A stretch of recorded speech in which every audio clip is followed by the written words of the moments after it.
হরে কৃষ্ণ বন্ধুরা, পরমার্থ মিডিয়াতে আপনাদের সকলকে জানাই স্বাগতম।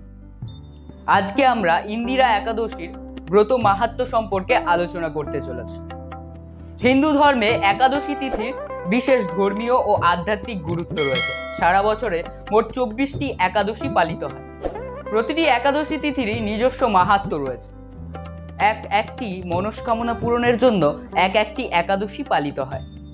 পিতৃপক্ষে যে একাদশী পালিত হয় তা হলো ইন্দিরা একাদশী। পিতৃপক্ষে এই একাদশী পালন করলে মোক্ষের দ্বার উন্মুক্ত হয়। আবার এদিন পূজা অর্চনা করলে পূর্বপুরুষেরা মুক্তি লাভ করেন এবং তাদের আত্মা শান্তি পায়। এখন আমরা আলোচনা করব ইন্দিরা একাদশীর ব্রত মাহাত্ম্য সম্পর্কে।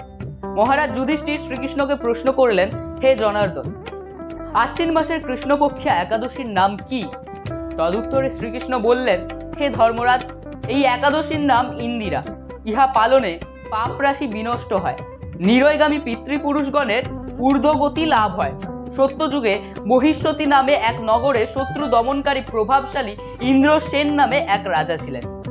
তিনি পৌত্র পুত্র সমন্বিত বিশাল রাজ্যের প্রজাদের নিয়ে রাজত্ব করা সত্ত্বেও ভগবত ভক্তি থেকে কিছুতেই বিচলিত হননি। শ্রী হরিসেবা, হরিপূজন, ভক্ত সঙ্গে বাস, ভগবত ভক্তজনের তৎপরতাই ছিল তার জীবনের প্রধান লক্ষ্য। একদা দেবর্ষি নারদ আকাশ মার্গে ভ্রমণ করতে করতে রাজার রাজসভায় প্রবেশ করলেন। রাজা দেবর্ষিকে দর্শন করে করজোড়ে দণ্ডায়মান হয়ে দণ্ডবৎ প্রগতি জ্ঞাপন যথাবিহিত পাদ্য অর্ঘাদি দ্বারা পুজো করলেন। হে রাজন, আপনার রাজ্যের সকলে কুশলে আছেন তো? আপনি সুপ্রতিষ্ঠিত হয়ে চলছেন তো?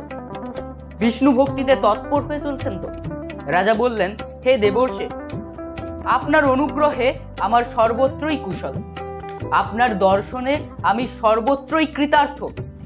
আমার জীবন ধন্য হলো, আমার সকল যাগযজ্ঞ সফল হয়েছে। আপনি কৃপাপূর্বক কি নিমিত্তে এসেছেন আমার জানতে বড় ইচ্ছে হয়। রাজার এই বিনয় বাক্য শ্রবণ করে দেবর্ষি নারদ বললেন, হে রাজন, আমি আশ্চর্যজনক কথা বলছি, শ্রবণ করো।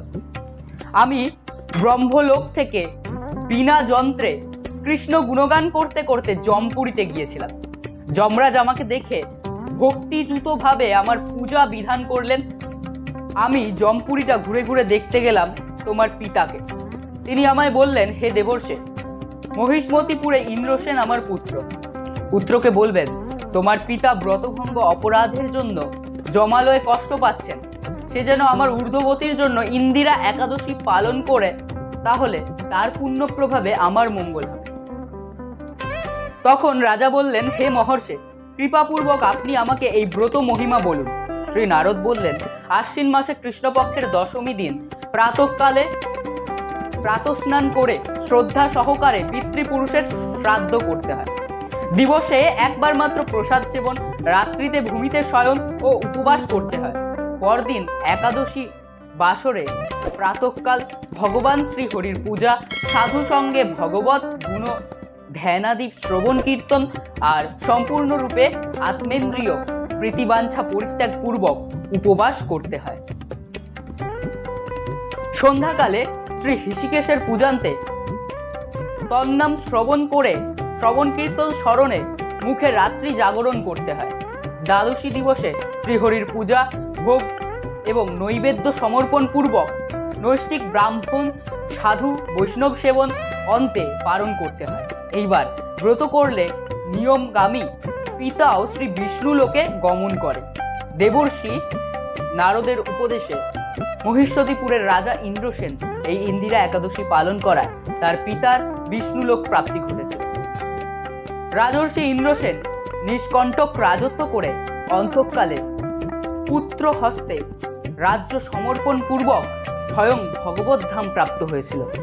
এই ব্রত মাহাত্ম্য শ্রবণে ও কীর্তনে সর্বপাপ বিমুক্ত হয় এবং শ্রী বিষ্ণু সান্নিধ্য লাভ ঘটে। হরে কৃষ্ণ। এই ইন্দিরা একাদশীর মাহাত্ম্য পাঠ ও শ্রবণে মানুষ সকল পাপ মুক্ত হয়ে বিষ্ণু লোকে প্রাপ্ত হয়।